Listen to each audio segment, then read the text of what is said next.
बहुत interesting video होने वाली है। शुरू करते हैं आज की वीडियो। शेक्सपियर ने इस एज के अंदर, एलिजाबेथ ने एज के अंदर इतने जो अपने ग्रेट ड्रामास लिखे थे, उनकी ग्रोथ बहुत पहले से होती आई थी। शेक्सपियर की बहुत पहले से जब नॉर्मन कॉन्क्वेस्ट हुई थी तो नॉर्मन्स लोग अपने शोज को परफॉर्म करते थे और जब वो जीतकर वापस आते थे तो उनके लिए तमाशा किया जाता था। तो लंदन एक ऐसी जगह बन गई थी जहां पर फेस्टिवल्स मनाए जाते थे, फेस्टिवल का प्लेस बन चुका। लेकिन रेगुलर ड्रामास कब परफॉर्म होना शुरू हुए? मिरेकल और मॉरलिटी प्लेस के बाद में। रेगुलर ड्रामास इंग्लैंड में कब लिखे जाने लगे ये तो मैं आपको बाद में बताऊंगा। पहले ही बताता हूं कि इनके परफॉर्म होने से पहले, इनके लिखे जाने से पहले तीन टाइप के प्लेस हुआ करते थे, मिरेकल प्लेस, मॉरलिटी प्लेस और इंटरल्यूड्स। ये मिरेकल और मॉरलिटी प्लेस को परफॉर्म करवाने का रीजन ये था कि इंसान को इन सब चीजों के बारे में सिखाया जाए, रिलीजन है उसके बारे में सिखाया जाए। और इस टाइप के प्लेस के अंदर बाइबल की स्टोरीज जैसे एडम और ईव की स्टोरी, नोआ की स्टोरी दिखाई जाती थी। फिर इन प्लेस के बाद में टाइम आया जब क्लासिकल वर्क्स को एक तरह से उनसे सीखा गया। तो 15th सेंचुरी में जो स्कूल मास्टर्स होते थे जैसे निकोलस यूडल, उन्होंने क्लासिकल राइटर्स की कॉमेडीज को परफॉर्म करवाना शुरू किया। उस वक्त ये पैशन बन गया था स्कूल मास्टर्स के लिए। और इसी टाइम पर उन्होंने अपनी फर्स्ट रेगुलर कॉमेडी लिखी थी दोस्तों, निकोलस यूडल ने। उस टाइम पर फर्स्ट कॉमेडी प्ले लिखा था जिसका नाम रॉयल रॉयस्टर डॉयस्टर। और भी इस टाइम पर कॉमेडीज लिखी गई, लेकिन दोस्तों इस टाइम पर जो कॉमेडीज लिखी जा रही थी उन पर इंफ्लुएंस था क्लासिकल कॉमेडीज का, और ट्रेजेडीज पर भी इंफ्लुएंस था क्लासिकल ट्रेजेडीज का। ट्रेजेडीज पर तो थोड़ा ज्यादा ही था। फिर क्या होता है 1560 से लेकर के 1581 के बीच में 10 ट्रेजेडीज को, सेनेका ट्रेजेडीज को ट्रांसलेट किया जाता है। और फिर ये ट्रांसलेटेड सेनेका ट्रेजेडीज जाती है इंग्लिश प्लेराइट्स के हाथों में। तो इंग्लिश प्लेराइट्स को पता चलता है कि ये क्लासिकल वर्क्स जो थे, क्लासिकल प्लेस जो थे, वो बहुत ही अलग टाइप के हैं जो प्लेस इस वक्त इंग्लैंड में परफॉर्म किए जा रहे थे। एक तो इस टाइम के ड्रामा में क्या होता था, इनको घुमा घुमा के परफॉर्म करते थे, पूरे प्ले को घुमा घुमा के परफॉर्म करते थे। यानी कि अभी तक इनको पता नहीं था, तरीका नहीं था कि प्ले का स्ट्रक्चर कैसा होना चाहिए। क्लासिकल प्लेस में क्या होता था, ट्रेजेडी और कॉमेडी के बीच में एक शार्प लाइन होती थी। कोई भी ट्रेजेडी, कभी कोई ट्रेजेडी लिखी जाती थी तो उसके अंदर कोई भी कॉमिक एलिमेंट नहीं मिलता था, लेकिन ये तो सब कुछ मिक्स करके चल रहे थे। जब ये सब हो रहा था तो उस वक्त यूनिवर्सिटी विट्स यंग थे, सर फिलिप सिडनी से सीख रहे थे, खास करके सर फिलिप सिडनी ने जो अपना वर्क लिखा था डिफेंस ऑफ पॉइजी उससे। तो 1561 में दो यंग जेंटलमैन थे दोस्तों, थॉमस नॉर्टन और थॉमस सैकविल। इन्होंने क्वीन एलिजाबेथ के सामने अपना ट्रेजिक प्ले परफॉर्म किया जिसका नाम था गॉर्बडक। दोस्तों ये प्ले इसके बाद बन गया first tragic play in English language, Gorboduc. और इस प्ले ने इस टाइम के नेटिव ड्रामास पर अपना बहुत इंफ्लुएंस छोड़ा। आने वाले 20 से 30 सालों तक जितने भी प्लेस लिखे जाने थे वो सब अब आने वाले ड्रामेटिस्ट इस प्ले से सीखे। तो ऐसे में एक ड्रामेटिस्ट थे जिनका बहुत बड़ा नाम था इस टाइम पर, जॉन लिली। इनकी वर्क यूपीएस ने इस टाइम के अर्ली ड्रामास पर बहुत इंफ्लुएंस छोड़ा अपना, और John Lyly as a dramatist Shakespeare के लिए बहुत जरूरी थे। लेकिन यहाँ पर एक बात आपको बहुत निराश कर सकती है कि जॉन लिली किसी रेगुलर ड्रामा कंपनी के लिए नहीं लिखा करते थे, बल्कि उनके चाइल्ड एक्टर्स होते थे। वो कोई चाइल्ड एक्टर कंपनी के लिए लिखा करते थे और इनको बोला जाता था क्वायर बॉयज। ये कंपनी सेंट पॉल कैथीड्रल से जुड़ी हुई थी और इसे बोला जाता था चिल्ड्रन ऑफ पॉल। तो इन कंपनीज के लिए लिखा करते थे जॉन लिली। वो अपने प्लेस में ज्यादातर पार्ट जो है क्लासिकल वर्क्स का उठाया करते थे। और इनका एक और फेमस वर्क है the woman in the moon. दोस्तों लिली की राइटिंग के बाद में क्वीन एलिजाबेथ और उनके बीच में कड़वाहट आ गई। आने वाले सालों तक जॉन लिली के करियर पर इस कड़वाहट ने बहुत असर डाला और इनको काफी कुछ देखना पड़ा अपने बाद के करियर में। जॉन लिली के प्लेस को चाइल्ड एक्टर्स परफॉर्म करते थे और इनके प्लेस को एक्सक्लूसिवली प्राइवेटली परफॉर्म किया जाता था। यानी कि या तो ये पैसे वाले नोबल लोगों के लिए प्लेस लिखा करते थे या फिर कोर्ट में प्लेस लिखा करते थे। रेगुलर कॉमेडी जो होती थी, जो आम जनता के लिए परफॉर्म की जाती थी, उनके लिए बिल्कुल नहीं लिखते थे। लिली ने कभी भी रेगुलर कंपनीज के लिए राइटिंग नहीं की, क्योंकि रेगुलर कंपनी जो होती थी वो आम जनता के लिए होती थी। तो दोस्तों ऐसा पहला थिएटर जो पब्लिक के लिए खोला गया था, जो आम जनता के लिए था, उस थिएटर का नाम था द थिएटर। ये 1576 में इसको खोला गया था और शेक्सपियर को पहली बार नौकरी यही मिली थी। तब तक तो बहुत पुराना हो गया था ये थिएटर। और इसके खत्म होने के बाद में ग्लोब थिएटर खोला गया था, वहां पर शेक्सपियर ने पार्टनरशिप में वहां पर पार्टनर बने थे उस थिएटर के। और दोस्तों इस टाइम पर जो थिएटर परफॉर्म किए जाते थे उसमें खास बात होती थी कि कोई भी लड़की वहां पर रोल नहीं करती थी। यानी कि लड़की का रोल भी लड़की करते थे। रेस्टोरेशन एज तक किसी भी प्ले के अंदर किसी भी लड़की ने रोल नहीं किया। जब जॉन लिली का इस वक्त बहुत बड़ा नाम था तो नए नए ड्रामेटिस्ट लंदन आ रहे थे, नए नए लड़के जैसे शेक्सपियर उनमें से एक थे। तो उस वक्त एक यंग ड्रामेटिस्ट था जो जॉन लिली की बराबरी कर रहा था, उसका नाम था क्रिस्टोफर मार्लो। उनके अलावा रॉबर्ट ग्रीन और जॉर्ज पील। रॉबर्ट ग्रीन को रोमांस पाइसी लिखने का गॉड गिफ्ट था और पील ये लिरिक पोएट्री लिखते थे। जबकि बात की जाए मार्लो की तो मार्लो थे जीनियस। मार्लो के फादर का काम था जूते बनाने का। 19 साल की उम्र में इन्होंने ग्रेजुएशन कर ली और सिर्फ 4 साल बाद, ग्रेजुएशन के 4 साल बाद इस यंग लड़के क्रिस्टोफर मार्लो ने लंदन में अपना पहला प्ले लिखकर सबको शॉक कर दिया, जिस प्ले का नाम था टेम्बलिन। और दोस्तों इस प्ले को लॉर्ड एडमिरल मैन ने जो कंपनी थी उसने परफॉर्म किया था। ये कमर्शियली बहुत ही सक्सेसफुल प्ले था और प्योर हीरो प्ले था दोस्तों ये। लेकिन 1593 में इनका मर्डर हो गया तो इनके ज्यादा प्लेस नहीं मिलते। जबकि इनके दोस्त रॉबर्ट ग्रीन इनके पहले प्ले की सक्सेस से बहुत एनकरेज हुए थे, तो उन्होंने भी अपना प्ले लिखा था। कहीं आप ग्रेड 3 की तैयारी में पीछे ना रह जाएं। हजारों छात्र जुड़ जेम्स फोर्थ और दोस्तों जॉर्ज पील ने भी अपना वर्क लिखा था द ओल्ड वाइफ टेल, जो कि जॉन मिल्टन के कॉमिक्स का ग्राउंड वर्क माना जाता है। फिर आते हैं दोस्तों विलियम शेक्सपियर। उन्होंने स्ट्रेटफोर्ड की ग्रामर स्कूल से थोड़ी सी लैटिन और ग्रीक पढ़ी थी और 1578 में इनकी फैमिली गरीबी में आ गई तो इनको स्कूल से निकलवा दिया गया। जब ये 18 इयर्स के हुए तो इनकी एन से शादी हो गई जो कि इनसे 8 साल बड़ी थी। फिर 1585 से 1587 के बीच में ये स्ट्रेटफोर्ड से लंदन आ गए थे। वहां जाकर ये सिटी के सबसे पुराने थिएटर द थिएटर में काम करने लगे। उस वक्त उस कंपनी का सबसे फेमस एक्टर था जेम्स बबेज। वहां जाकर शेक्सपियर ने अपनी मेहनत से इस कंपनी को यकीन दिलवा दिया कि मैं कितना जरूरी एक्टर हूं तुम्हारे लिए। और दोस्तों ये थिएटर उसी टाइम पर बंद हो गया, फिर ग्लोब थिएटर खुला। अभी उस कंपनी के लिए प्लेस लिखना शुरू ही किया था, करियर की शुरुआत हुई थी। रॉबर्ट ग्रीन ने इन पर अटैक करना शुरू कर दिया क्योंकि उनसे ये बात हजम नहीं हो रही थी, यूनिवर्सिटी विट्स से ये बात हजम नहीं हो रही थी कि कोई और हमारे अलावा कोई और ब्लैंक वर्ड्स में कैसे लिख सकता है, ब्लैंक वर्ड्स का ऐसा यूज कैसे कर सकता है। उस वक्त शेक्सपियर के सिर्फ दुश्मनी नहीं थे, दोस्त भी थे, जैसे विलियम हर्बर्ट, जिनके लिए इन्होंने सोनेट्स लिखी है काफी सारी। अर्ल ऑफ साउथहैम्पटन और Ben Jonson. Earl of Southampton के लिए शेक्सपियर ने अपनी दो पोएम्स लिखी है, वीनस और एडोनिस और लुक्रेसी। शेक्सपियर ने अपने ड्रामेटिक करियर की शुरुआत की थी पुराने प्लेस को सुधारकर। इनका सबसे पहला प्ले था हेनरी VI और उसके बाद में क्रिस्टोफर मार्लो के स्टाइल में इन्होंने लिखा टाइटस एंड्रोनिकस। और इनका जो प्ले था मिडसमर नाइट्स ड्रीम वो इनके किसी नोबलमैन दोस्त की मैरिज फेस्टिवल के लिए इन्होंने लिखा था। बाकी मैं शेक्सपियर और उनके प्लेस के एनालिसिस के ऊपर एक वीडियो बना चुका हूं, 2 वीडियोस बना चुका हूं एक्चुअली कुछ दिनों पहले। अगर आप चाहें तो वो वीडियोस देख सकते हैं। और दोस्तों एक बात आती है कि शेक्सपियर अपनी फिल्म को लेकर बहुत ही केयरलेस थे, क्योंकि उन्होंने अपनी डेथ के टाइम पर अपने विल में अपने प्लेस को कभी भी मेंशन नहीं किया। खैर इन्होंने जो ड्रामास लिखे वो इतने ग्रेट थे कि इन्हीं के एज के काफी सारे ड्रामेटिस्ट दब गए उस टाइम पर, जैसे कि बैन जॉनसन। ये कोई आर्मी की जॉब भी कर चुके हैं। जब ये इंग्लैंड आए थे लौटकर तो इन्होंने सबसे पहला अपना प्ले लिखा था every man in his humour. और फिर इन्होंने वॉलपोल और अल्केमिस्ट को लिखा। दोस्तों ये बहुत ही अच्छे प्लेस लिखते थे और शेक्सपियर के बाद में ये ड्रामा के डिक्टेटर बन गए एक तरह से। और थॉमस हेव, इनका एक play a woman killed with kindness बहुत ही फेमस है। Thomas Middleton, John Webster, Francis Beaumont, John Fletcher, ये इस वक्त के बड़े-बड़े नाम है दोस्तों। जॉन फ्लेचर ने तो शेक्सपियर के साथ में भी काम किया है और जॉन वेबस्टर भी इस टाइम के ग्रेट पोएट और ड्रामेटिस्ट थे। इन्होंने 2 फेमस ड्रामास लिखे हैं, द व्हाइट डेविल और डचेस ऑफ माल्फी। अब ऐसे में क्या होता है दोस्तों, ये जैकोबियन एज चल रही थी जब प्यूरिटन्स और एक्टर्स के बीच में लड़ाई होती है। ये लड़ाई एक्चुअली एलिजाबेथ ने इससे शुरू हो गई थी, लेकिन क्वीन एलिजाबेथ ने एक्टर्स को प्रोटेक्ट किया। लेकिन एलिजाबेथ के जाने के बाद में जेम्स फर्स्ट एक कमजोर राजा था एलिजाबेथ के मुकाबले। वैसे ठीक राजा था लेकिन एलिजाबेथ के मुकाबले ये कमजोर राजा था। तो इसकी कोर्ट में बहुत सारे कोर्टियन जो थे वो बैठते थे करप्ट। तो प्यूरिटन्स की पावर्स बढ़ती गई। जेम्स फर्स्ट के बाद चार्ल्स फर्स्ट आएगा, फिर उसके बाद सिविल वॉर होगा और वो सब हम अगली वीडियो में डिस्कस करेंगे। तो दोस्तों आज की वीडियो में बस इतना ही। दोस्तों आज की इस वीडियो में मैं इंग्लिश रेनेसां की एक बहुत बड़े एक्टर विलियम शेक्सपियर की बायोग्राफी को डिस्कस करने जा रहा हूं। दोस्तों इससे पहले मैं जॉन कीट्स और विलियम वर्ड्सवर्थ की बायोग्राफी को डिस्कस कर चुका हूं। अगर आपने वो वीडियोस नहीं देखी हैं तो डिस्क्रिप्शन में आपको लिंक मिल जाएगा या फिर चैनल पर जाकर देखेंगे। रिसेंटली मैंने वो वीडियोस डाली हैं। मैं आपको बता दूं दोस्तों, विलियम शेक्सपियर जो थे उनको माना जाता है कि उनके पास यूनिवर्सिटी की डिग्री नहीं थी, एक तरह से यूनिवर्सिटी की नॉलेज नहीं थी, वो यूनिवर्सिटी नहीं गए थे, लेकिन फिर भी प्रैक्टिकल नॉलेज बहुत थी और इनके ड्रामा को लगभग विश्व की पूरी वर्ल्ड की सभी फेमस लैंग्वेजेस में ट्रांसलेट किया गया है। तो आज हम इन्हीं की बायोग्राफी को डिस्कस करेंगे। तो वीडियो बहुत ही स्पेशल होने वाली है, बहुत ही इंटरेस्टिंग होने वाली है। पहले इसके शुरू करते हैं आज की हमारी वीडियो। विलियम शेक्सपियर फेमस अपने ड्रामास की वजह से। एक टाइम था जब बाइबल के बाद सबसे ज्यादा पढ़े जाने वाला टेक्स्ट था विलियम शेक्सपियर के ड्रामास। शेक्सपियर को बार्ड ऑफ एवन भी कहा जाता है क्योंकि वो एवन की पैदाइश थे। स्ट्रेटफोर्ड अपॉन एवन में उनका जन्म हुआ था। बार्ड का मतलब होता है पोएट, यानी कि पोएट ऑफ एवन। इनके वर्क्स थे लगभग 38 to 39 ड्रामास इन्होंने लिखे, 154 सोनेट्स इन्होंने लिखी और 2 लॉन्ग नैरेटिव पोएम्स इन्होंने लिखी और दूसरी कुछ पोएट्री इन्होंने लिखी थी। 1564 स्ट्रेटफोर्ड अपॉन एवन में इनका जन्म हुआ था, वहीं इनकी डेथ भी हुई थी 1616 में। इन्होंने अपने लाइफ टाइम में एलिजाबेथन एज भी देखी और जैकोबियन एज भी देखी और इन्हीं के टाइम पर इंग्लैंड में रेनेसां भी आया था। वाइफ का नाम था एन हैथवे जो इनसे 8 साल बड़ी थी। 3 बच्चे थे उनसे, इनको 2 बेटियां और 1 बेटा। शेक्सपियर का सिर्फ एक ही बेटा था जिसका नाम था हैमलेट शेक्सपियर। हैमलेट शेक्सपियर की 11 साल की उम्र में डेथ हो गई थी और इसका नाम ध्यान से देखो, शेक्सपियर के एक प्ले हैमलेट से मिलता जुलता है। तो कई सारे स्कॉलर्स ये मानते हैं कुछ तो कनेक्शन है हैमलेट प्ले में और शेक्सपियर के बेटे में। शेक्सपियर के पेरेंट्स का नाम था जॉन और मैरी। 18 साल की उम्र में शेक्सपियर की एन से शादी हो गई थी। एन इनसे 8 साल बड़ी थी, यानी कि 26 साल की एज थी एन की उस वक्त और शेक्सपियर की थी 18 साल की एज। शादी के 6 महीने बाद इनकी एक बेटी हुई, सबसे बड़ी बेटी इनकी। अब आप ये पूछोगे कि शादी के 6 महीने बाद बेटी कैसे हुई, तो इनकी वाइफ एन पहले से ही प्रेग्नेंट थी, तो इनकी सबसे बड़ी बेटी हुई इनकी शादी के 6 महीने बाद और उसके बाद 2 बच्चे और हुए जो कि जुड़वा थे, भाई बहन थे, जिसमें से भाई था हैमलेट, इनका बेटा हैमलेट शेक्सपियर, वो 11 साल की उम्र में गुजर गया। फिर 1585 के आसपास शेक्सपियर लंदन आ गए और वहां अपना करियर शुरू किया। पार्टनरशिप में खुद की ड्रामा कंपनी के ये मालिक बन गए, जिसका नाम था, उस ड्रामा कंपनी का नाम था लॉर्ड चैम्बरलिन्स मैन और इसी कंपनी को बोलते हैं किंग्समैन। कैसे इसका नाम किंग्समैन पड़ा मैं आगे बताऊंगा। अभी के लिए ये याद रख लो कि 1613 तक एक्टिवली शेक्सपियर ने अपना राइटिंग का काम किया, उसके बाद वो रिटायर हो गए थे कंप्लीटली। 49 की एज में उन्होंने पूरी तरह से रिटायरमेंट ले लिया था और 52 की एज में वो गुजर गए। 1585 से 1613 तक जो भी इन्होंने वर्क्स लिखे वो माना जाता है कि इन्होंने खुद ने नहीं लिखे। बहुत सारे इनके कंटेम्पररीज भी बोलते थे और बाद के ऑथर्स भी बोलते थे, बाद के क्रिटिक्स भी बोलते थे कि इन्होंने बहुत सारे काम खुद से नहीं लिखे। अगर आप यूपीएससी एग्जाम के बारे में सीरियस हो और अगर आप 2026 उन्होंने बहुत सारे काम खुद से नहीं लिखे बल्कि किसी और ने इनके वर्क्स को लिखा है और क्रेडिट शेक्सपियर खा गए। और इसके रीजंस वो देते हैं। सबसे पहले तो शेक्सपियर कभी यूनिवर्सिटी नहीं गए थे, तो इतने बड़े बड़े ड्रामास उन्होंने कैसे लिख दिए। दूसरा, शेक्सपियर ने जहां भी अपनी सिग्नेचर की है वहां कहीं भी अपने नाम की स्पेलिंग उन्होंने ठीक नहीं लिखी, तो ये रीजन देते हैं। तो वो इतने बड़े बड़े ड्रामास कैसे लिख सकते हैं। तीसरा, उनको तो अपना नाम बोलना तक नहीं आता था, वो विलियम शेक्स ऐसे कुछ बोलते थे अपने नाम को। ये सब थ्योरीज हैं, ये सब सिर्फ माना जाता है। शेक्सपियर ने अपनी लाइफ में सबसे पहले कॉमेडीज लिखी, उसके बाद हिस्ट्री प्लेज लिखे, उसके बाद ट्रेजेडीज लिखी और शेक्सपियर की लाइफ का सबसे बेस्ट हिस्सा था ट्रेजेडीज। जो ट्रेजेडीज थी वो सबसे ज्यादा फेमस है। फिर ट्रेजेडीज के बाद अपने करियर के आखिरी हिस्से में उन्होंने ट्रैजिक कॉमेडीज लिखी, जिसे रोमांस भी कहा जाता है। उसके बाद बहुत सारे वर्क्स को शेक्सपियर ने कोलैबोरेशन में लिखा, लेकिन कोई भी प्ले शेक्सपियर ने नाम कमाने के लिए नहीं लिखा था। कहा जाता है कि उन्होंने सारे प्लेज पैसा कमाने के लिए लिखे थे। शेक्सपियर की उसी ड्रामा कंपनी में उनके 2 एक्टर दोस्त थे जिनके नाम है जॉन हैमिंजेस और हेनरी कॉन्डल। उन्होंने शेक्सपियर के प्लेज का फर्स्ट फॉलियो पब्लिश करवाया 1623 में और इसी फर्स्ट फॉलियो का प्रीफेस लिखा था बेन जॉनसन ने।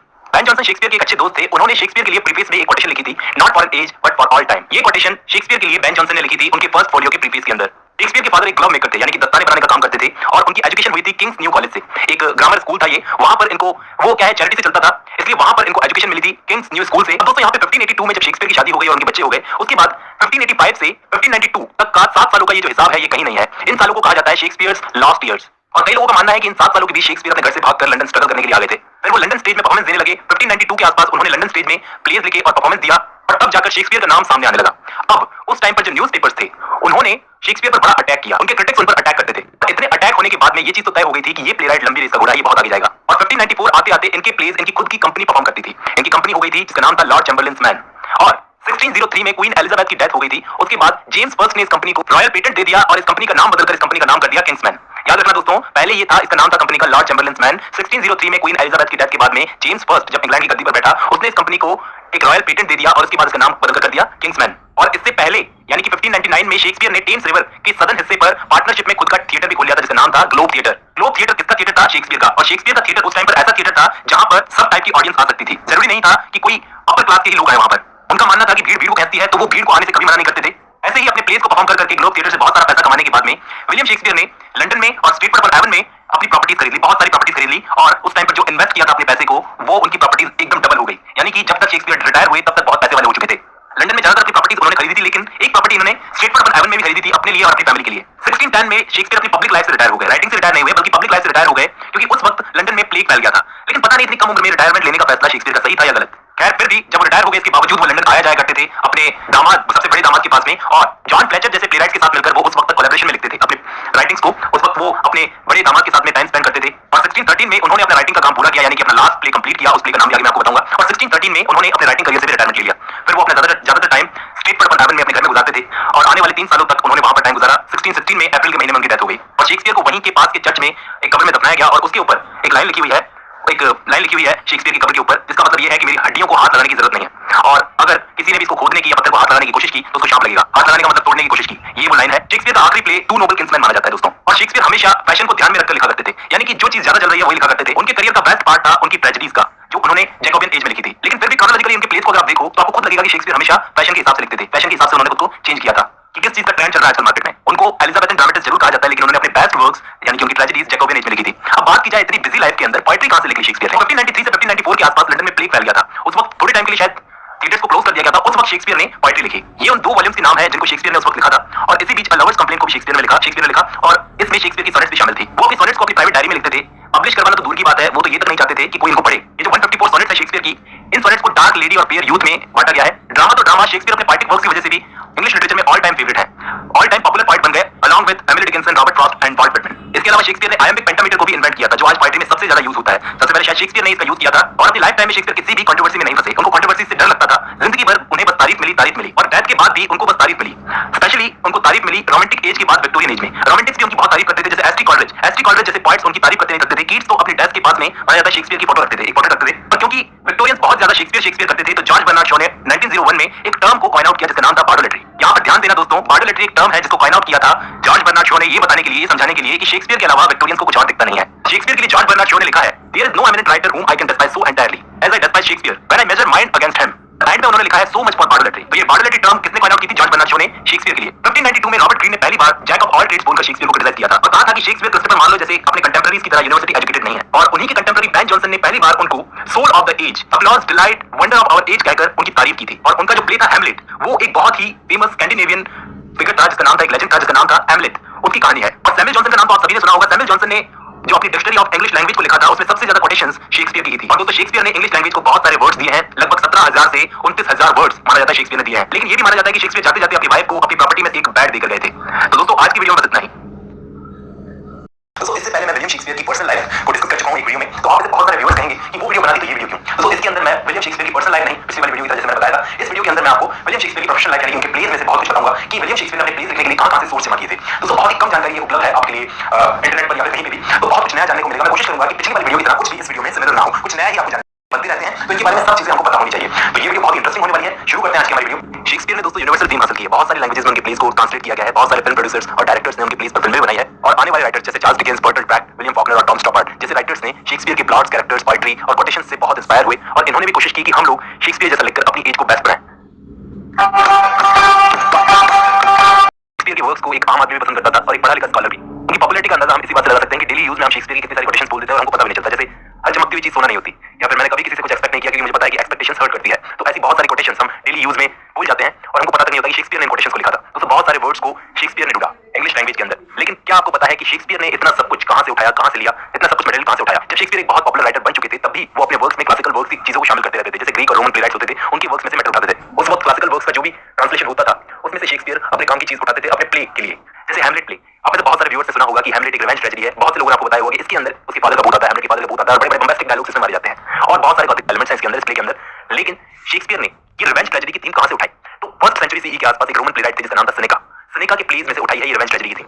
सिर्फ यही नहीं, आपको और भी इनके प्लेस में रिवेंज ट्रेजेडी की थीम मिल जाएगी, वो मैं आपको आगे बताऊंगा। इसलिए आज हम शेक्सपियर के प्लेस का एनालिसिस करने जा रहे हैं। सिर्फ रोमन और ग्रीक प्लेराइट्स में से नहीं, बल्कि शेक्सपियर के पहले जो मिस्ट्री और मिरेकल ड्रामास लिखे जाते थे, उनमें से भी शेक्सपियर ने काफी कुछ उठाया। शेक्सपियर और क्रिस्टोफर मार्लो के अलावा कोई और ऐसा प्लेराइट नहीं था दोस्तों, इतना सक्सेसफुल प्लेराइट नहीं था एलिजाबेथन एज में, जितने अच्छे से नेटिव और क्लासिकल एलिमेंट्स को अपने वर्क्स में जोड़ सके।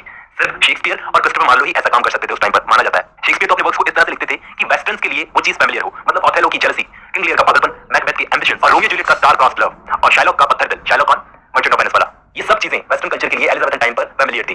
तो ड्रामा देखने वालों को ये चीजें अपनी सी लगती थी। दूसरा, शेक्सपियर हस्बैंड वाइफ के रिलेशनशिप को अच्छा समझते थे। हस्बैंड वाइफ नहीं, लवर्स, पार्टनर्स, बच्चों, दोस्तों के रिलेशनशिप को अच्छे से समझते थे। विलियम शेक्सपियर, आप देख लो रोमियो जूलियट है, उसमें जितनी इनोसेंस और यूथफुलनेस दिखानी चाहिए थी शेक्सपियर ने उतनी ही डाली है। ये एक टाइप की रिलेशनशिप हो गई।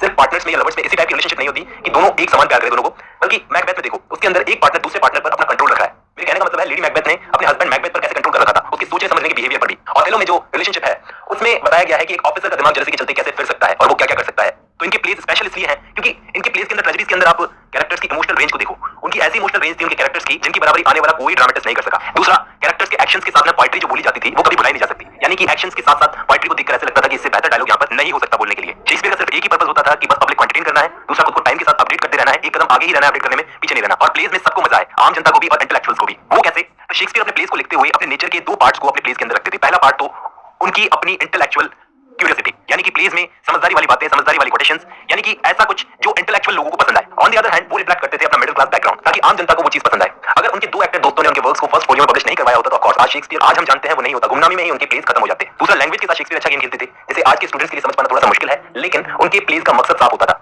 कि क्या कहना चाहते हैं प्ले के थ्रू। एक क्वालिटी शेक्सपियर की ये थी ओपननेस, अपने पॉइंट ऑफ व्यू में किसी भी टाइप का रेस्ट्रिक्शन नहीं रखना। ह्यूमन नेचर को किसी भी रेंज तक जाकर दिखा सकते थे शेक्सपियर, अच्छा हो या बुरा। और दोस्तों ध्यान देना, इस मामले में बेन जॉनसन ने शेक्सपियर के लिए बोला है he was indeed honest and of an open and free nature, और ये भी बोला है he was not for an age but for all time। दोस्तों मैं आपको बता दूं कि शेक्सपियर ने सबसे पहले अपने प्लेस में शुरू में एक्सपेरिमेंट्स किए थे हिस्ट्री प्लेस पर। क्यों किए थे वो भी मैं आपको बता दूं कि जिस वक्त उन्होंने हिस्ट्री प्लेस लिखी, शुरुआत की हिस्ट्री प्लेस लिखने की, उस वक्त स्पेन ने इंग्लैंड पर अटैक कर दिया था। स्पेन ने इंग्लैंड पर अटैक कर दिया था, मैंने आपको पिछली वीडियो में बताया है स्पेनिश आर्माडा, उसके बारे में आपको बताया है, तो अटैक कर दिया था। उस वक्त के टाइम को देखते हुए उन्होंने हिस्ट्री प्लेस को लिखा। अब क्रिटिक्स ये मानते हैं कि शेक्सपियर ने हिस्ट्री प्लेस ये बताने के लिए लिखे थे कि ट्यूडर डायनेस्टी कौन सी डायनेस्टी जिसमें एलिजाबेथ फर्स्ट आती है, उस डायनेस्टी के उस वंश के किंग और क्वींस जो हैं वो कितने बेस्ट हैं। ऑडियंस को पैट्रियोटिक बनाने के लिए, देशभक्ति जगाने के लिए शेक्सपियर ने वो प्लेस लिखे थे। क्रिटिक्स ऐसा कहते हैं, क्या जो भी रीजन रहा हो हिस्ट्री प्लेस को लिखने का शेक्सपियर का, लेकिन इस फॉर्म में उन्होंने इनोवेशन कर दिया। कैसे कर दिया कि दोस्तों शेक्सपियर को हिस्ट्री प्लेस लिखने का आइडिया आया था क्रिस्टोफर मार्लो से। क्रिस्टोफर मार्लो से बहुत कुछ सीखा, बड़ा सीखा शेक्सपियर ने। उनको आइडिया आया हिस्ट्री प्लेस लिखने का क्रिस्टोफर मार्लो से, अपनी कंटेम्परेरी गवर्नमेंट को कैसे अफेक्ट किया जाए। और माना जाता है कि शेक्सपियर का फर्स्ट हिस्ट्री प्ले था हेनरी सिक्स्थ पार्ट फर्स्ट। दोस्तों हेनरी सिक्स्थ पार्ट फर्स्ट माना जाता है कि इसको शेक्सपियर ने क्रिस्टोफर मार्लो और थॉमस नैश के साथ मिलकर कोलैबोरेशन में लिखा था। एलिजाबेथन टाइम में कोलैबोरेशन करना, यानी कि साथ मिलकर लिखना, मिला जुला वर्क लिखना, ये चीज कॉमन थी। फिर Edward third Henry sixth part 2, Henry sixth part 3 ऐसे लिखा था। लेकिन दोस्तों शेक्सपियर कभी भी क्रोनोलॉजिकली नहीं चलते थे। फिर रिचर्ड थर्ड और उसके बाद कॉमेडीज पर एक्सपेरिमेंट करना शुरू किया। कॉमेडी में सबसे पहला एक्सपेरिमेंट किया था कॉमेडी ऑफ एरर्स पर। कॉमेडी ऑफ एरर्स दोस्तों शेक्सपियर की इमैच्योर कॉमेडी मानी जाती है, और इसको लिखने के लिए शेक्सपियर ने सोर्स उठाए थे एक रोमन प्लेराइट थे, कॉमेडी प्लेराइट थे जिनका नाम था प्लाउटस। उनका एक प्ले है मेनाइक मी, ये दोस्तों प्ले है प्लाउटस का। तो ये दो ट्विंस की कहानी है, ट्विंस ब्रदर की। ये जो प्लॉट है इसका द कॉमेडी ऑफ एरर्स का, बहुत सारे सोर्स प्लाउटस के प्ले इस प्ले में से मिले हैं शेक्सपियर को। इसके बाद शेक्सपियर की अगली कॉमेडी है the teeming of the shoe. दोस्तों इस कॉमेडी को लिखने के लिए, इस प्ले को लिखने के लिए शेक्सपियर ने ओविड की एक पोएम है मेटामॉर्फोसिस, उसमें से थीम ऑफ ट्रांसफॉर्मेशन को उठाया है। ट्रांसफॉर्मेशन मतलब बदलाव करना। इसके अंदर एक वाइफ होती है, उसको उसका हस्बैंड सुधारता है। दोस्तों इस थीम को, थीम ऑफ ट्रांसफॉर्मेशन को शेक्सपियर ने वापस फेमस कर दिया था एलिजाबेथन एज में इस प्ले के थ्रू। फिर इसके बाद Titus Andronicus, two gentlemen of Verona और लव स्लेवर्स लॉस्ट। दोस्तों ये लव स्लेवर्स लॉस्ट में क्या किया था, ये लव स्लेवर्स लॉस्ट और मिडसमर नाइट्स ड्रीम, ये दोनों प्लेस जो थे, इससे पहले तो शेक्सपियर ने सिंपल रोमांस लिखे थे, सिंपल कॉमेडीज लिखी थी। अब क्या कर दिया था शेक्सपियर ने, रोमांस के अंदर मैजिक और मैडनेस को शामिल कर दिया था। मिडसमर नाइट्स ड्रीम को शेक्सपियर की मोस्ट सोफिस्टिकेटेड अर्ली कॉमेडी माना जाता है। दोस्तों इस बीच रोमियो और जूलियट को भी लिख दिया था विलियम शेक्सपियर ने, वो मैं आगे डिस्कस करूंगा। मैं आपको बताता हूं कि इस वक्त शेक्सपियर ने हिस्ट्री को लिखना वापस चालू कर दिया था, जैसे king John, Richard second, Henry fourth part first, Henry fourth part second. और दोस्तों इसके बाद मर्चेंट ऑफ वेनिस को भी लिखा। मर्चेंट ऑफ वेनिस दोस्तों ये जो प्ले में हीरोइन है पोर्शिया, मर्चेंट ऑफ वेनिस में एक हीरोइन है पोर्शिया नाम उसका, वो शेक्सपियर की पहली मेजर हीरोइन मानी जाती है जिसने बेस बदलकर अपना रोल प्ले किया था। उसके बाद ट्वेल्थ नाइट और एज यू लाइक इट में भी इस टेक्निक को शेक्सपियर ने अपनाया।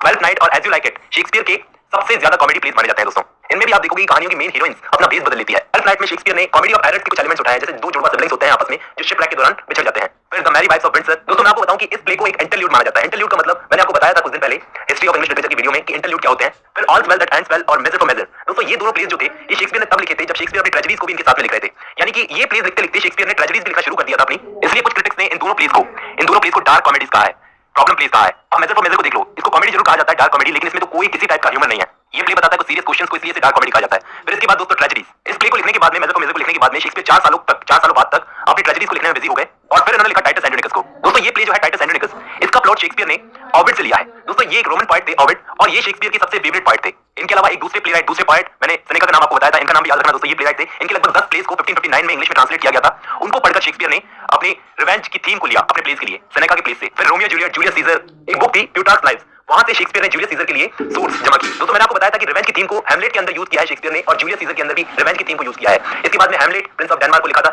हैमलेट को लिखा था शेक्सपियर ने, उसमें भी जूलियस सीजर की तरह रिवेंज की थीम जो थी वो एक इंपॉर्टेंट पार्ट थी। फिर इसके बाद ट्रायलस एंड क्रेसिडा जो कि एक आयरनिक, सटायरिक और स्ट्रेंज प्ले है। उसके बाद उसी के जैसा सिमिलर प्ले टीमन ऑफ एथेंस, जो जिसमें भी दोस्तों आयरनी का यूज किया है। और इनके बाद शेक्सपियर ने लिखा ओथेलो को। दोस्तों इनसे पहले उन दो प्लेस में शेक्सपियर ने एक्सपेरिमेंट किया था, और उसके बाद में ये प्ले ओथेलो जो था ये भी शेक्सपियर का एक एक्सपेरिमेंट था जो कि सक्सेसफुल रहा। ये प्ले एक इटालियन कहानी थी।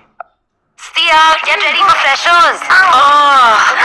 थोड़े समय बाद एंटोनी एंड क्लियोपेट्रा। दोस्तों आप देखोगे कि एंटोनी और क्लियोपेट्रा और मैकबेथ में एक सिमिलरिटी है कि इसमें शेक्सपियर ने आदमी और औरत के रिलेशनशिप में जो कॉम्प्लेक्स साइकोलॉजिकल पैटर्न्स हैं उनको दिखाने की कोशिश की है, खास करके एंटोनी एंड क्लियोपेट्रा के अंदर। मैकबेथ और एंटोनी क्लियोपेट्रा में एक सिमिलरिटी आपको देखने को मिलती है कि दोनों औरतें अपने आदमियों के बिहेवियर को डायरेक्ट कंट्रोल करती है, जैसे कि मैंने आपको शुरू में बताया था। एंटोनी क्लियोपेट्रा में भी क्लियोपेट्रा डायरेक्ट एंटोनी के बिहेवियर को कंट्रोल करती है। इसके बाद कॉरियोलिनस, और ये थी शेक्सपियर की सारी ट्रेजेडीज। दोस्तों ट्रेजेडीज लिखने के बाद शेक्सपियर ने अपने करियर का जो आखिरी हिस्सा था उसमें रोमांस प्ले लिखे। 4 रोमांस प्ले, 4 ट्रेजेडी और कॉमेडी को मिलाकर के ट्रैजिक कॉमेडी बना दिया था उन रोमांस प्ले को।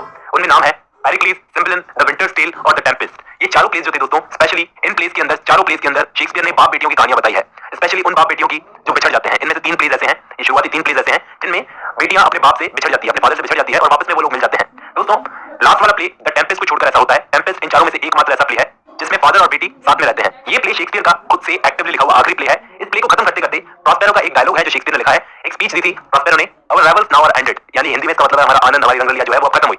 तो क्रिटिक्स ये मानते हैं कि प्रॉस्पेरो के जरिए शेक्सपियर ने दुनिया को ये बता दिया, अपने कंटेम्पररीज को ये बता दिया कि अब मैं रिटायरमेंट ले रहा हूं। लेकिन फिर भी इसके बाद भी शेक्सपियर ने जॉन फ्लेचर के साथ मिलकर एक कोलैबोरेशन में प्ले लिखा था, टू नोबल किंग्समैन। इसको शेक्सपियर का आखिरी प्ले माना जाता है, लेकिन कोलैबोरेशन में लिखा गया था। अनफॉर्चुनेटली इसको शेक्सपियर के फर्स्ट वॉल्यूम में शामिल नहीं किया गया और 1934 में ये दुनिया के सामने प्ले पब्लिश हुआ। दोस्तों मैं आपको बता दूं कि टू नोबल किंग्समैन जो था प्ले, ये जॉफ्री चौसर की कैंटरबरी टेल्स जो थी उसके अंदर नाइट्स टेल जो थी उस पर बेस्ड है ये प्ले। इसी के साथ हेनरी VIII को भी जॉन फ्लेचर के साथ ही कोलैबोरेशन में शेक्सपियर ने लिखा था। तो दोस्तों आज की वीडियो में बस इतना ही। दोस्तों आज की इस वीडियो में हम लोग इंग्लिश लिटरेचर में एक बहुत ही जरूरी एज को डिस्कस करेंगे जिसका नाम है एलिजाबेथन एज। दोस्तों एलिजाबेथन एज जो थी वो 1558 से लेकर के 1603 तक थी। दोस्तों ये एज जो है ये इंग्लिश हिस्ट्री के अंदर गोल्डन एज मानी जाती है। दोस्तों इस टाइम पर इंग्लैंड में पीस और प्रॉस्पेरिटी कायम थी, जिसकी वजह से आर्ट फला फूला। ये इंग्लिश लिटरेचर की और इंग्लिश हिस्ट्री की गोल्डन एज मानी जाती है। दोस्तों जितना ज्यादा अच्छे से हो सके मैं उतना ज्यादा अच्छे से इसको समझाने की कोशिश करूंगा। हम लोग ज्यादा टाइम वेस्ट करते हुए शुरू करते हैं आज की हमारी वीडियो। दोस्तों आज की इस वीडियो का हमारा टॉपिक रहेगा एलिजाबेथन एज। दोस्तों इस एज को शुरू करने से पहले मैं आपको बता देता हूं कि इस एज को तीन नामों से जाना जाता है। पहला एलिजाबेथन एज, दूसरा शेक्सपियरियन एज और तीसरा रेनेसां। तीनों ही नाम बड़े फेमस हैं। अगर किसी भी नाम से पूछ लिया जाए तो कंफ्यूज होने की जरूरत नहीं है, तीनों एक ही एज के नाम है। कैसे एक ही नाम है मैं आपको बताता हूं। एलिजाबेथन एज तो इसको इसलिए कहा जाता है क्योंकि इस पीरियड में क्वीन एलिजाबेथ फर्स्ट इंग्लैंड की राजगद्दी पर बैठी थी। 1558 से 1603 तक उन्होंने राज किया था। दूसरा शेक्सपियरियन एज इसको इसलिए कहा जाता है, मैं आपको बताता हूं यूनिवर्सिटी विट्स के जो ऑथर्स थे उनके बारे में बताता हूं। वैसे एक सेपरेट वीडियो बना रखी है मैंने यूनिवर्सिटी विट्स पे, लेकिन इसको शुरू करने से पहले मैं आपको एक बात बताना चाहूंगा दोस्तों। पहला इंग्लिश बंदा जिसने ग्रीक स्टडीज से इन्फ्लुएंस होकर लैटिन में कुछ लिखा था वो बंदे का नाम था sir Thomas More. Sir Thomas More का वर्क था यूटोपिया। यूटोपिया के ऊपर मैंने एक वीडियो बना रखी है दोस्तों। तो एलिजाबेथन एज के सबसे बड़े बड़े पार्ट्स थे Thomas Sackville, Thomas Norton, Edmund Spenser, Thomas Wyatt, Henry Howard, sir Philip Sidney, Samuel Daniel और माइकल ड्रेटन। इसके बाद ड्रामेटिस्ट, शेक्सपियर जो ड्रामेटिस्ट होने के साथ साथ एक पार्ट भी थे, Ben Jonson, Thomas Middleton, John Webster, John Ford, Francis Beaumont, Philip Massinger, Thomas Dekker, James Shirley और थॉमस हेवर्ड। बात की जाए प्रोज राइटर्स की तो प्रोज राइटर्स में बड़े बड़े नाम थे सर फिलिप सिडनी, दूसरा फ्रांसिस बेकन, तीसरा रॉली, चौथा रिचर्ड हुकर और पांचवा विलियम वेब। अब दोस्तों सबसे जरूरी बात यूनिवर्सिटी विट्स। यूनिवर्सिटी विट्स जो थे जिनमें शामिल किया गया था जॉन लिली को, जो एक ड्रामेटिस्ट थे, प्रोज राइटर भी थे, दोनों ही थे जॉन लिली। दूसरे थे थॉमस किड, तीसरे थे George Peele, Thomas Lodge, Robert Greene, Christopher Marlowe और थॉमस नैश। ये थे यूनिवर्सिटी विट्स के राइटर। दोस्तों ये सारे के सारे यूनिवर्सिटी विट्स में शामिल हैं। इनमें से कुछ राइटर्स कैम्ब्रिज यूनिवर्सिटी से पास आउट हैं तो कुछ राइटर ऑक्सफोर्ड यूनिवर्सिटी से। हालांकि इनको यूनिवर्सिटी विट्स में बाद में शामिल किया गया है। ये हाईली एजुकेटेड राइटर्स थे दोस्तों, यानी कि बहुत ही ज्यादा पढ़े लिखे और इन्होंने अपनी राइटिंग से शेक्सपियर को प्रभावित किया। शेक्सपियर इनके बाद में आए थे दोस्तों। अब दोस्तों ये तो सारे नाम हो गए। अब हम लोग बात करते हैं एलिजाबेथन एज की। दोस्तों एलिजाबेथन एज में बहुत ही बड़े बड़े वर्क्स लिखे गए, जैसे एडमंड स्पेंसर का वर्क द फेयरी क्वीन, दूसरा शेफील्ड्स कैलेंडर, दोस्तों ये भी एडमंड स्पेंसर का था वर्क। इसके अलावा सर फिलिप सिडनी की सोनेट्स, शेक्सपियर के ड्रामास जो इस एज का सबसे जरूरी हिस्सा है। शेक्सपियर के ड्रामास, इस एज में दोस्तों ड्रामास बहुत लिखे गए। शेक्सपियर, बैन जॉनसन और क्रिस्टोफर मार्लो जैसे बड़े बड़े ड्रामेटिस्ट ने इस वक्त बहुत ही फेमस ड्रामास लिखे। जबकि दोस्तों प्रोज में फेमस थे जॉन लिली, थॉमस नैश और फ्रांसिस बेकन। दोस्तों जॉन लिली एक ऐसा राइटर था, ऐसा बंदा था जिसने शेक्सपियर को सबसे पहले प्रभावित किया। शेक्सपियर को सबसे पहले प्रभावित करने वाला बंदा था जॉन लिली, क्योंकि शेक्सपियर की आप रोमांटिक कॉमेडीज में आप देखोगे उसमें आपको जॉन लिली का इंफ्लुएंस मिलेगा। अच्छा, जॉन लिली की एक बुक थी यूपियस द एनाटॉमी ऑफ विट, ये बड़ी फेमस बुक है। इसमें जॉन लिली ने वो बात लिखी थी कि इश्क और जंग में सब कुछ जायज है। तो सबसे पहली बार ये बात कही थी जॉन लिली ने। हालांकि बॉलीवुड ने इस लाइन को कॉपी मार लिया। खैर, जबकि पोएट्री के अंदर सबसे पहला नाम है थॉमस वाइट का। थॉमस वाइट की पोएट्री के अंदर दोस्तों आपको इटालियन इंफ्लुएंस मिलेगा। थॉमस वाइट को अपनी पोएट्री के अंदर इनोवेशंस करना बहुत अच्छा लगता था। इन्होंने इंग्लिश पोएट्री में नई नई खोजें की। इन्होंने क्या किया मैं आपको बाद में बताऊंगा। सबसे पहले मैं आपको ये बताता हूं कि ये जो हेनरी हावर्ड थे इन्होंने क्या किया, 16th सेंचुरी की शुरुआत में इटली की सोनेट्स को इंग्लैंड से इंट्रोड्यूस करवाया। इटालियन पोएट जो थे पेट्रार्क, उन्हीं की सोनेट्स को यहां पर इंग्लैंड में कॉपी किया गया। फिर एक्सपेरिमेंट्स किए गए और इंग्लिश लैंग्वेज में इन सोनेट्स को लिखने की कोशिश की गई। तो सबसे पहले ये काम किया था थॉमस वाइट ने। वो इंग्लिश लैंग्वेज को सिविलाइज बनाना चाहते थे। तो पेट्रार्कन सोनेट में ऑक्टेव और सेस्टेट होते थे, तो इन्होंने थॉमस वाइट ने उसमें से ऑक्टेव ले लिया और सेस्टेट अपने हिसाब से बनाया। सेस्टेट पेट्रार्कन सोनेट का क्लियर नहीं था, तो इन्होंने क्या किया, चार लाइनों के 3 क्वाड्रेंट्स बनाए और 2 लाइनों का एक कपलेट, राइमिंग कपलेट। तो ऐसे बनी इंग्लिश सोनेट्स। ऐसे इंग्लैंड में सोनेट्स की शुरुआत हुई, जिसमें इंग्लिश सोनेट्स में अपने हिसाब से सोनेट्स में बदलाव किए। अब दोस्तों 16th सेंचुरी जब आगे बढ़ी तो एडमंड स्पेंसर आए, जिन्होंने अपने एलेगोरिकल वर्क फेयरी क्वीन को लिखा। और दोस्तों सर फिलिप सिडनी जो कि एक राज दरबारी और सिपाही थे, ये भी एलिजाबेथन एज के पॉपुलर पार्ट थे। और दोस्तों जहां तक बात की जाए शेक्सपियर की, तो शेक्सपियर ने भी पोएट्री में अपना हाथ आजमाया था। उन्होंने अपनी सोनेट्स लिख करके पोएट्री में अपना हाथ आजमाया और उनकी सोनेट्स बहुत ही फेमस हुई। शेक्सपियर की 154 सोनेट्स के अंदर सबसे फेमस सोनेट है 18वीं sonnet, 18 sonnet shall I compare thee. World की सबसे बेस्ट पोएम मानी जाती है ये। इसके बाद मैं आपको बताता हूं एलिजाबेथन एज का सबसे जरूरी हिस्सा थिएटर, ड्रामा, जिसकी वजह से एलिजाबेथन एज इतनी फेमस हुई। दोस्तों इंग्लैंड में थिएटर इतना फेमस हुआ, उसमें सबसे बड़ा हाथ था इटालियन लिटरेचर का, क्योंकि इटली में ही पुराने ग्रीक और रोमन थिएटर को फिर से डिस्कवर किया गया था। तो एलिजाबेथन थिएटर की जड़ें वही थी इटली में। इंग्लैंड के प्लेराइट्स ने इटालियन मॉडल्स को गले लगाया और ऐसे ऐसे करके इटालियन लैंग्वेज और कल्चर इंग्लैंड में आ रहा था। दोस्तों जहां तक बात की जाए शेक्सपियर के प्लेस की, तो शेक्सपियर के प्लेस इतने फेमस इसलिए होते थे क्योंकि शेक्सपियर के प्लेस में वैरायटीज होती थी, जैसे हिस्ट्रीज, ट्रेजेडीज, कॉमेडीज, रोमांस और ट्रेजिक कॉमेडीज। और मैं आपको बताऊं शेक्सपियर की शुरुआती इटालियन कॉमेडी थी अ कॉमेडी ऑफ एरर्स। इसके बाद शेक्सपियर ने कुछ ग्रेट कॉमेडीज लिखी, फिर हिस्ट्री प्लेस लिखे, उसके बाद प्रॉब्लम प्लेस लिखे, फिर जाकर उन्होंने अपने करियर की सबसे ग्रेट ट्रेजेडीज जैसे Hamlet, Othello, Macbeth, King Lear, Antony और क्लियोपेट्रा ऐसी ट्रेजेडीज लिखी। दोस्तों ये जो पीरियड था ना शेक्सपियर की लाइफ का गोल्डन पीरियड था। इसके बाद जाकर शेक्सपियर के करियर का लास्ट टाइम आ गया था, तो इस वक्त उन्होंने रोमांस और ट्रेजिक कॉमेडी लिखी थी, जैसे सिम्पलिन, द विंटर्स टेल और द टेम्पेस्ट। शेक्सपियर के अलावा दोस्तों एलिजाबेथन एज में सबसे बड़ा नाम था क्रिस्टोफर मार्लो का। ये यूनिवर्सिटी विट्स में जितने भी राइटर्स थे इन सब ने शेक्सपियर को प्रभावित किया था। उसमें सबसे बड़ा नाम था क्रिस्टोफर मार्लो। क्रिस्टोफर मार्लो ने शेक्सपियर को बहुत प्रभावित किया था दोस्तों। क्रिस्टोफर मार्लो और शेक्सपियर सेम एज के थे। हालांकि क्रिस्टोफर मार्लो जो है उनकी बहुत ही कम उम्र में डेथ हो गई थी और माना यह जाता है कि क्रिस्टोफर मार्लो अगर कुछ साल और जिंदा रहते तो वो शेक्सपियर को पीछे छोड़ करके आगे निकल जाते या फिर ज्यादा सक्सेसफुल हो जाते। लेकिन फिर भी दोस्तों ऐसी बात कहने से पहले मैं आपको बता दूं कि क्रिस्टोफर मार्लो अपने वर्क्स के अंदर मॉरलिटी पर ज्यादा फोकस करते थे। क्रिस्टोफर मार्लो शेक्सपियर की तरह फ्लेक्सिबिलिटी नहीं रखते थे। इतनी सारी वैरायटीज नहीं थी शेक्सपियर के प्लेस में, जितनी भी वैरायटीज थी वो मार्लो के प्लेस में नहीं थी। हालांकि वो ट्रेजेडीज को ज्यादा पसंद करते थे कॉमेडीज की बजाय। खैर फिर भी क्रिस्टोफर मार्लो के वर्क्स में बहुत ही दम होता था। उनका जो प्ले है एडवर्ड सेकंड वो मुझे बहुत ही पसंद आता है। डॉक्टर फॉस्टर्स के भी क्या कहने, अगर बहुत कम उम्र में मार्लो की डेथ ना हुई होती तो शायद बहुत बड़े बड़े वर्क्स हमको देखने को मिल सकते थे।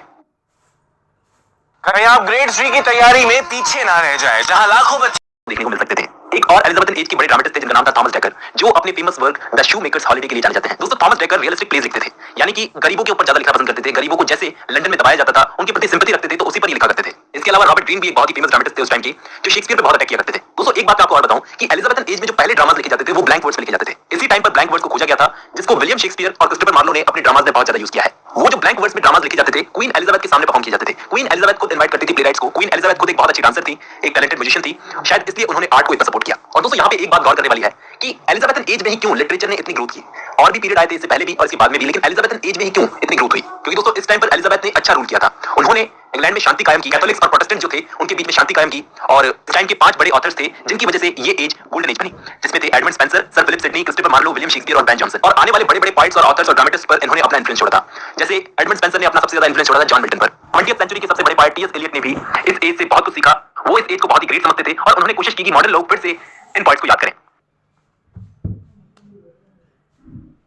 दोस्तों आज की वीडियो में हम लोग डिस्कस करेंगे restoration period in English literature. दोस्तों ये जो पीरियड था ये लेट 17th सेंचुरी के कोई 20 से 30 साल का पीरियड था। दोस्तों इसके अंदर इंग्लिश मोनार्की रिस्टोर हुई थी, इसलिए इसको रेस्टोरेशन पीरियड कहा जाता है। जब चार्ल्स फर्स्ट को एग्जीक्यूट कर दिया गया था और चार्ल्स सेकंड ने वापस इंग्लैंड आकर गद्दी संभाली थी, राजगद्दी संभाली थी, इसलिए दोस्तों इसको रेस्टोरेशन पीरियड कहा जाता है। आज की वीडियो में मैं इसको बहुत ही अच्छे से समझाने की कोशिश करूंगा। दोस्तों जरा टाइम वेस्ट करके शुरू करते हैं आज की हमारी वीडियो। सबसे पहले दोस्तों मैं आपको इस एज की एग्जैक्ट डेट बता देता हूं जो ज्यादा लोग मानते हैं। 1660 से लेकर के 1688 तक इस एज को इंग्लिश लिटरेचर में रेस्टोरेशन एज बोला जाता है। रेस्टोरेशन एज क्यों बोला जाता है? क्योंकि इंग्लैंड में मोनार्की यानी कि राजतंत्र फिर से वापस आ गया था, रिस्टोर हो गया था, इसलिए इसको रेस्टोरेशन एज बोला जाता है। चार्ल्स सेकंड 1660 में इंग्लैंड का राजा बना और उसी के साथ इंग्लैंड में राजतंत्र वापस आया। लेकिन इसको मैं पढ़ा दूंगा दोस्तों, जैसे हर कोई पढ़ाता है कि 1660 से लेकर के 1688 के बीच में क्या हुआ, क्यों ये रेस्टोरेशन पीरियड है। लेकिन हमको इसका बैकग्राउंड भी जानना पड़ेगा कि राजतंत्र खत्म कैसे हुआ था इंग्लैंड से। इसके लिए आपको पहले एलिजाबेथन एज के बारे में बताना चाहिए। दोस्तों एलिजाबेथन एज पर मैंने पिछली वाली वीडियो बनाई थी, अगर आपने वो देखी हो तो मैंने आपको बताया था 1603 में क्वीन एलिजाबेथ फर्स्ट की डेथ हो गई।